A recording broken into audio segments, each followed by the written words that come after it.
Welcome to the Group Rep. Today we're having a webinar in support of our virtual production of Tuesdays with Morrie. I'm Doug Haverty, and joining me today, please welcome our virtual but very real cast, Larry Eisenberg and TJ McNeill, our director, Flint Esquerra, and our very special guest, Mitch Albom. I think, as there's been very many things in my life, what Morrie went through serves as a ballast for anything that I go through. I watched his suffering, I watched his slow dying, I watched the world shrink in on him, and any time in subsequent events in my life when that has happened to others that I love, or in some cases me, I've always remembered his courage, his wisdom, his dignity, his calm in the face of those things. So when you bring up COVID, you think about the basics of what COVID does. You lose the ability to touch people, right? Come in human contact with people. You lose the ability to go the places that you always wanted to go. You need to have a shield between you and other people. You feel like the world has gotten much smaller. Well, that's literally, a ticking checkbox of things that happen to people who have ALS all the time. And in fact, I've been corresponding with some of my ALS friends. I have a lot of people around the world who suffer from ALS, and they write me frequently by blinking their eyes or rolling their toes on a keypad, and I get emails from them. And one of them said to me, well, now everybody's getting to know a little bit about what it's like for us, So it's given me, as Tuesdays with Morrie has always given me, a perspective. And that perspective has allowed me to not freak out about it, perhaps as much as some other people do, or feel as depressed about it, because unlike ALS, this will have an end.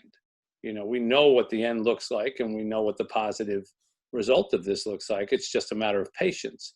I'm sure if you said to Morrie or anybody else who suffer from ALS, listen, you will get through this. It's just going to be a matter of patience. Can't tell you if it's going to be 1 year or 3 years or 4 years. Everybody would take that in a heartbeat. It's the knowing that you can't get out of it that is truly depressing. And fortunately for us, we don't have to deal with that. Yeah. Great. TJ, you had a question for Mitch? Yeah. Hey, Mitch. Thanks for joining us again. TJ, you join a long list of young, handsome men who have definitely outkicked the coverage when it comes to playing me in these roles. I'm always amused to see how good looking I can be when someone else is imagining me. And I thank you for continuing the fantasy that has been going since the early 2000s of this, ever since John Tenney played me. And of course, he's like a rock star on Broadway, off Broadway. And there have been many, many others. I think the weirdest was, oh my God, I'm blanking on his name. August Osage County and Superior Donut and Tracy Letts. Tracy Letts played me in Tuesdays with Morrie.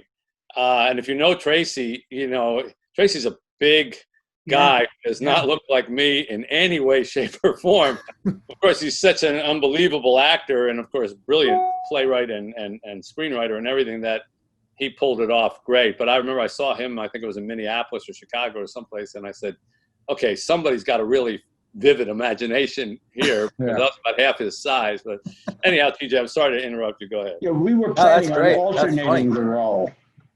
We were alternating. That's funny.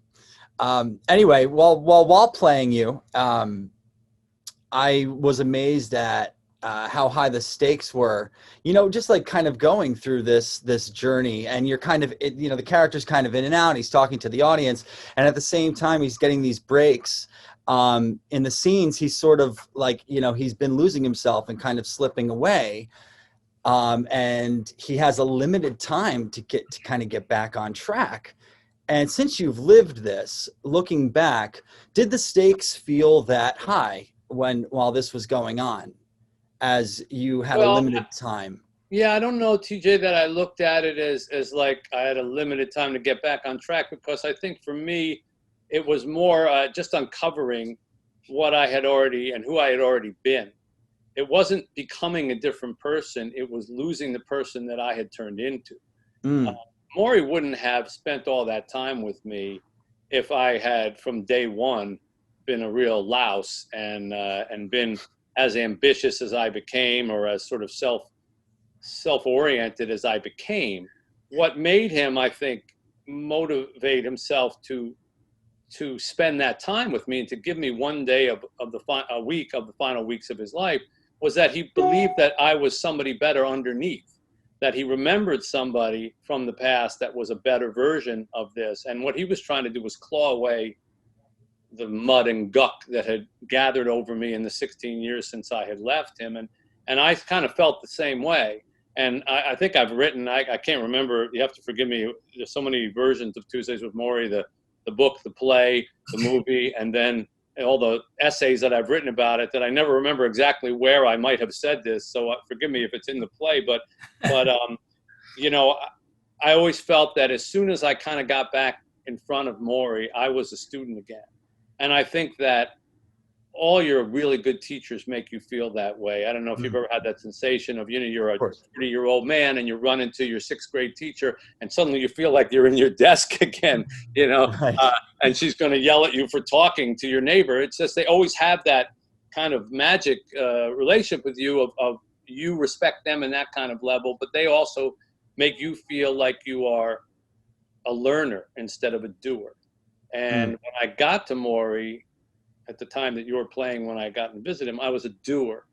But deep down, I think there was a part of me that still needed to be a learner and yearned to be a learner. So it wasn't so much a race against time, like, oh, he's got so much to live and I still have so much to learn. It was more just peeling away this thing and kind of the trust exercise that he talks about, where you just kind of fall back into your old self.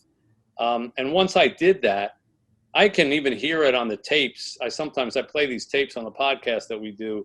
This Tuesday People podcast. I play all the original tapes, and you can hear my voice sort of change from the first visit to like the 15th or 16th. It's much less abrasive. It's much less know-it-all. It's more asking, you know, it's lighter. It's you know, so I remember that happening to me, and I think that's probably the way I'd characterize it. Sick. Awesome. And Flint, you had a question for Mitch? Oh, yeah. First off, so thanks so much for being here with us. I'm always curious about process, and I know that you have such skill and knowledge with music. I was wondering if that influences how you write or how you approach writing. Totally. First of all, I'm so into music that I can't have it on when I write. I can't even have classical music or instrumental music because my mind immediately goes to what the chord change is, or what the passage was, or how did I play that, or wasn't that a beautiful little stretch or something. So I find that I can't mix the two worlds. But I do find my wife was the first person to observe this early before we got married, and she would watch me. Sometimes I'd be writing like where I am here, and I go like this when I write all the time.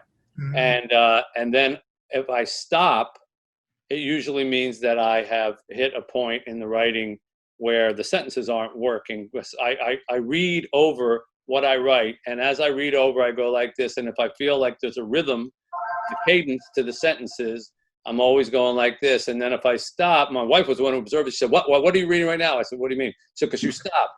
I said, oh, well, I'm stuck. I'm on the lousy sentence. She goes, so you stopped because you ran out of rhythm, you know? And so that's my acid test on my writing, you know, and I don't pretend to think I'm the world's greatest writer by any means, but I think sometimes what I bring to the table in some of my small books is a flow of the writing, that it's easy to read and you just can kind of keep going. And I've had to hone that as a newspaper columnist for 3 or 4 decades. You know, you want to hold people's attention at the beginning of a column and get them to read all the way through. And one of the highest compliments I've ever had from people is when they say, you know, I read your column and I go from the top to the bottom and it's like I'm done in no time. And other people I read and I have to read that paragraph over again and then stop over again. And I always say, well, that's more about the cadence and the rhythm of your writing, which is very musical, you know. And I will write with a lot of, you know, a long sentence,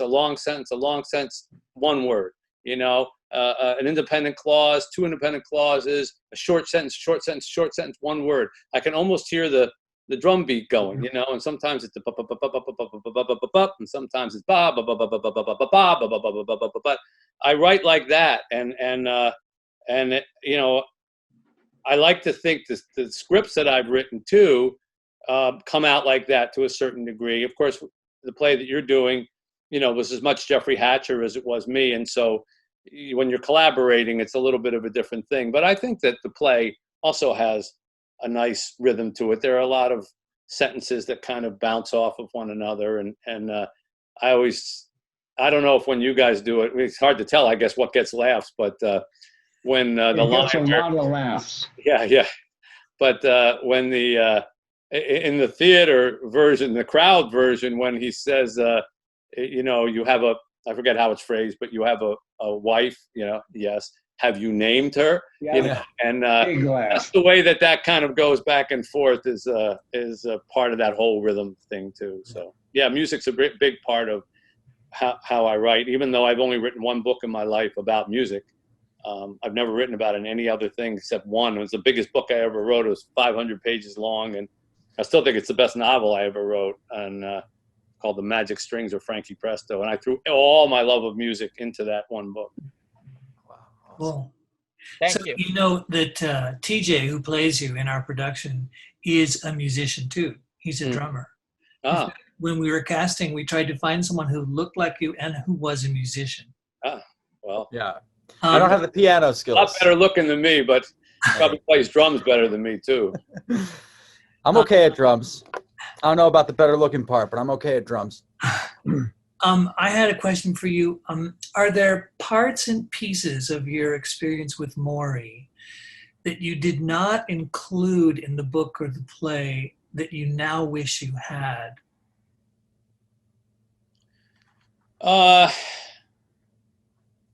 Yes, many.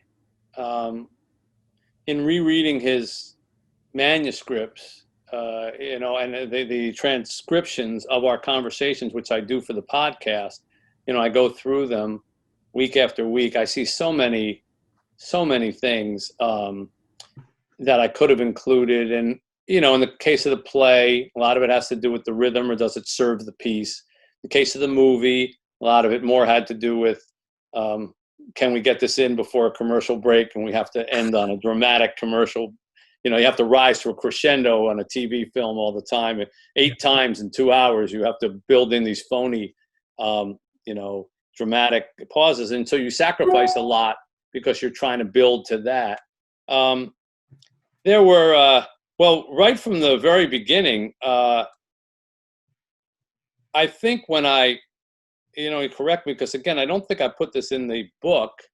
We may have worked it into the play, but I didn't put it in the book, was about when I called him on the phone, and I had the very first time, and he called me coach. And when I was a kid, when I was a student, or I called him coach rather. How you doing, coach? All the rest of this stuff. And when I called him up, and I summoned my courage to make one phone call, which was all it was going to be. It was just going to be a phone call.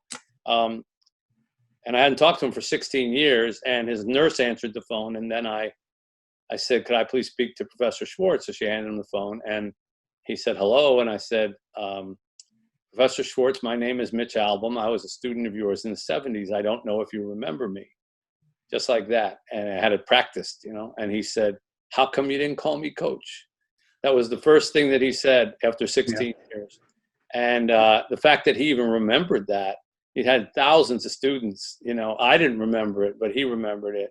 And I always thought that was beautiful. And I'm sure that was the beginning of the reel that, started to pull me back in. And I don't know why I didn't include that. I just realized it after the book was published, and many stories like that, I wish I could have put in. Yeah. Larry, did you have another question for Mitch?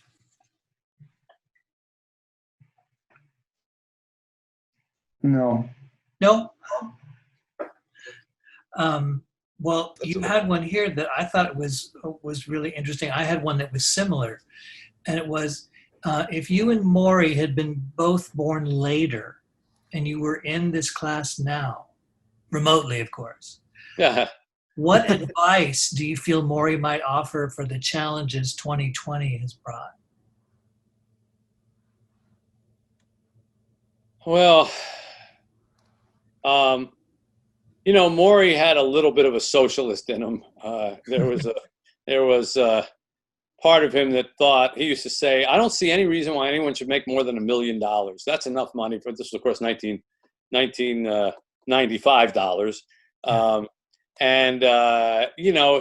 kind of liked the collectives and the what do they call those grocery markets where everybody goes and shares from the farm and stuff like that, and so there'd probably be a part of him that would be Bernie Sanders-ish kind of approach to the world, but with no malice. And I think that that's what he would have found very disturbing about the time that we live in.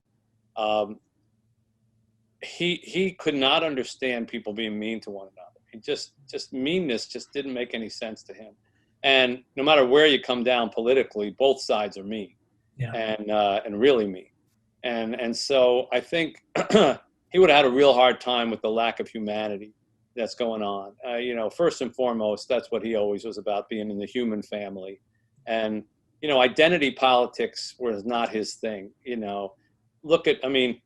He was a Jewish man, but he identified with Buddhism, Hinduism, Christianity. He called himself a mutt. He didn't say, well, I'm Jewish and all my issues therefore are Jewish and all the rest. He was very much a part of, what's that famous Ulysses poem? I'm a part of everyone I've ever met. Right. That's who he was. And I think in today's day and age, everybody is who they are and that's it, and everybody wants to just identify that one thing. So I think he would have had a big problem with that. I don't know what Brandeis is like anymore, as a campus. When I went there, we were just coming out of the throes of the 60s and early 70s and the protest movement. And it was still a bit of a hotbed for that kind of thing. And there's a lot of social responsibility. And, it was 75 that I went there. And we had just gotten out of Vietnam, a year or two before. And Nixon had just resigned and all that stuff had happened. So I don't know, it was a calmer time. And I can tell you that Tuesdays with Morrie, if it came out now, would not find the audience that it has found. Because how do you think it found the audience that it did find? It was word of mouth. It got massive. Yeah, word of mouth, because it was not supposed to be massive. I couldn't find anybody to publish it. The only reason I decided to write a book was to pay his medical bills, because he told me at one point, I don't have enough money to pay any of these bills. I'm going to die a second death. And I said, what does that mean? He said, well, first I'm going to die, and then my family's going to have to sell the house to pay off these bills, and I'm going to die again in the ground. And, that really struck me. And so I set out to try to see if I could get a book deal. That's all I knew how to do. At that time, that's all I was involved in. I hadn't written movies or anything like that. I wrote newspaper things and books. So I went around to different publishers in New York trying to get them to buy into this idea of this old man talking to a young man about what it was like. And I just wanted to raise exactly the amount of money that he needed to pay his bills. There wasn't that much, but we got turned down by almost everybody. We got thrown out of some places. I still remember a guy from a very high esteemed publishing house said to me, he interrupted me while I was talking, didn't even let me finish. And he said, listen, we're not interested in this. I don't even think you know what a memoir is. Why don't you, come back in 20 years and maybe you'll have some concept of what a memoir is. And so I've always taken it with a grain of salt that Tuesdays with Morrie is now the biggest selling memoir in the history of publishing. And, if I had not promised Morrie, had not promised myself that I would help pay for these bills, I would have given up, to be honest. I had that many rejections. I just would say, this is a bad idea. But we kept going. We found one place that was willing to publish it just about 3 or 4 weeks before Morrie died.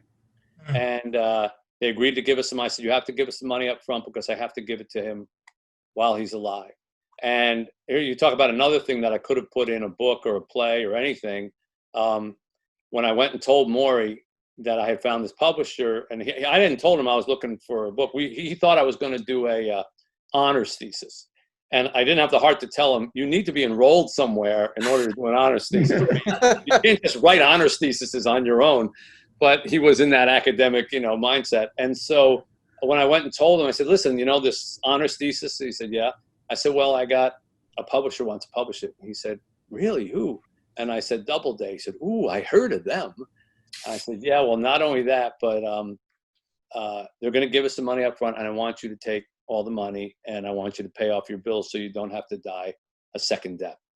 And Morrie cried, and I always say for me, that was kind of the end of Tuesdays with Morrie, because I had finally done one nice thing for this old man who had done so many nice things for me.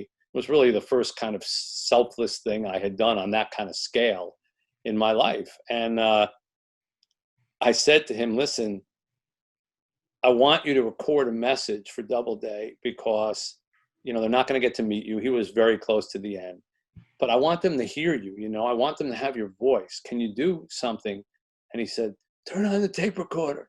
I said, you don't want to practice? He said, at this point, I don't practice. So, okay.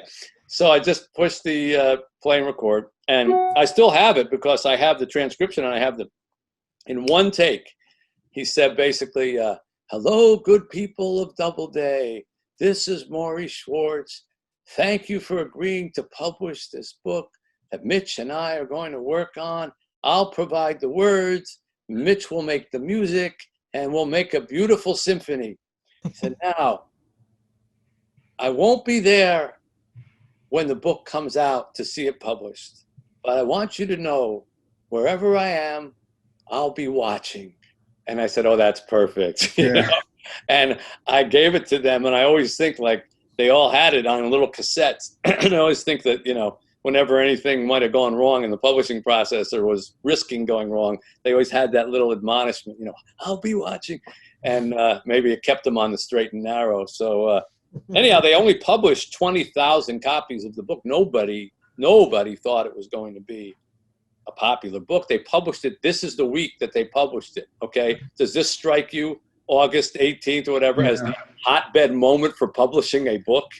It's August. Everybody is finishing their summer vacations and going. It's where you dump books. Yeah. And it came out then, and people just started to read it. It had no momentum. I couldn't get on any shows or anything like that because I was a sports writer, and nobody wanted to talk to a sports writer about this thing. And so it just kind of, like this. But people read it, and that wouldn't happen now, But bookstore owners, little small independent owners, the kind of places that have a cat in the window and all that, they would read it and they would give it to people, and they'd say, this is good, you should read this, and someone else would read it. And so they started to reprint, and they reprinted like quantities of 9 at a time. They were so convinced that this couldn't really be real, and so they were really cautious. So Tuesdays with Morrie, if you look on the inside flap, it's in like its 173rd printing, but like the first 100 were all 9 at a time or something, because they just didn't think that it would catch on. And it didn't even show up on a bestsellers list until November. And that's really odd. I mean, usually books, either they come out and they come on a list or they don't. But when it came out in August, showed up at the bottom of a bestsellers list in November, and went to number 1 on the bestsellers list in April of the following year, and then stayed there for 4 years. So it wasn't anything that I can attribute other than people reading it and passing it on and to one another. Oprah Winfrey, I was on her show for 5 minutes. That helped for sure. But it had already kind of, started before that. The thing that's so astonishing is the joy that he seemed to have. And in playing it, one of the things that was always surprised me, how much laughter there was, how much, and I mean, it would like shock me. And also just the fact that he was able to maintain that joy for so long. It must have been so difficult for him. I think it was his way of coping with it. I'm sure it was difficult, but it also was necessary. He was very impish. And, I told Jeffrey that when we sat down to do it. I think that was the first thing I said Had above you all known else. Jeffrey before? No, no. I was introduced to him by the producers who thought that we would make a good team. Mm-hmm. Jeffrey and I are totally different personalities, completely different personalities. But we have a mutual respect for the written word. I think he's brilliant. I mean, what he's gone on to do is incredible. Yeah. And he brought a playwright's sensibility to it, and I brought the truth of it to it. And that was a good combination. But along those lines of the truth, I said to him, this can't be maudlin. It can't be overwrought. Yeah. Morrie laughed all the time, even on his the last thing he said to me of substance was he wanted me to come visit him in his grave and sit and talk. I think it's in the, it's in the book, it's in the play, but he wanted me to sit at his grave and talk to him and, have a sandwich and have a blanket and tell him about the Red Sox and you all. Always eat. Yeah. And I said, you want me to sit in the cemetery, have a picnic at your tombstone and talk to the air? And he said, exactly, just like we're talking now. And I said, well, it won't be like we're talking now because you won't be able to talk back. And he looked at me as if I were very naive, and he said, I'll make you a deal. After I'm dead, you talk, I'll listen, And that was like pretty much the last thing he said to me of significance. And that was the last Tuesday. So he was always joking, and he had a great laugh, and his eyes would get all crinkly, and he had this crooked tooth smile that just, you almost wanted to say to him, God, don't show me those teeth. But at the same time, I was like, but that's your smile. So that's what it is. And I miss that laugh more than anything. He was, and I'm glad that, we were able to work that into the play. I'm very proud of, I guess, like you say, it's hard in COVID time to know, but when the play really works, there's laughter from beginning to end, right from how he dances. And when he says, I don't know what this is, when he's dancing and he's doing just his little crazy little dance. And you tell the audience, it's okay. It's okay. You're going to watch somebody die here, but it's okay. Laughter's still part of that process. That's great. So the book was definitely an anomaly, and the word of mouth and the heart of the book is what helped sell it. We just want to, I know you have to go. It's 2:05 in California. We just want to thank you for coming. And if anybody out there wants to learn about Mitch's charity work, his writings, the Tuesday People podcast, or anything else we discussed, you can visit his website, which is mitchalbom.com, and that's ALBOM, for links to the projects and more. So if you haven't seen Larry Eisenberg and TJ McNeill in our group rep production of Tuesdays with Morrie, directed by Flint Esquerra, tickets are still available. You can purchase them at our website, thegrouprep.com, and tickets for this show play a huge part in keeping our theater alive as we deal with the impact of 2020 and what it's had on theater and the arts in general. So thank you so much, Mitch, for taking time out of your day to. Sure. Can I buy a block of tickets? Yes. Okay, I'll get everybody here. We're very desperate for entertainment. I'll watch a play that I've seen 100 times before. I'll watch it 101. Yeah. Listen, let me also just say, because of this COVID, we were going to cancel the production. It was a heartbreaking thing that we were facing because we had gotten so close in working on it. Right, and then you were so kind to allow us to continue in this video format, which really, kind of saved our asses, because honestly, we were at the point where we were pulling the plug on it, and we were going to say goodbye to each other, and we were going to say goodbye to Morrie, and we were going to say goodbye to this whole project, and it was never going to happen. And because of your generosity, we managed to have it happen. So thank you so very much for that. Yeah, well, you're more than welcome. We don't want to ever say the words pull the plug when we're talking about Tuesdays with Morrie. Anyhow, right. I was more than happy to do it, and I'm looking I'm gonna buy a block of tickets, and we'll all sit here and watch with my family and everything. But thank you for honoring Morrie, this way. I always say that you just don't know in this life who you're going to affect, and it may seem obvious, but people don't know it. So I'll say it here. Morrie Schwartz never read a word of Tuesdays with Morrie. Yeah. Died before I put one pen to paper. And yet look how large his classroom has grown. Yeah. Someone who's not even here to teach it. He's still influencing people. And every one of us has that power inside us to touch one person and then thereby touch the world. And so, you know, anyone who thinks that they don't matter or aren't doing anything, you know, Morrie had no idea that we'd be having this conversation right now, that you'd be portraying him or whatever. And he still did what he did. He didn't do it for fame. He didn't do it for reach. And if you do things for the right reasons like that, you never know how many ripples in your pond that pebble that you threw in the pond create. And you are a perfect example of it. So thank you for honoring his memory so beautifully. And I'm looking forward to seeing the performance. Thank you for sharing. Thanks, Take care, Mitch. guys. We appreciate it. Bye-bye. Bye-bye.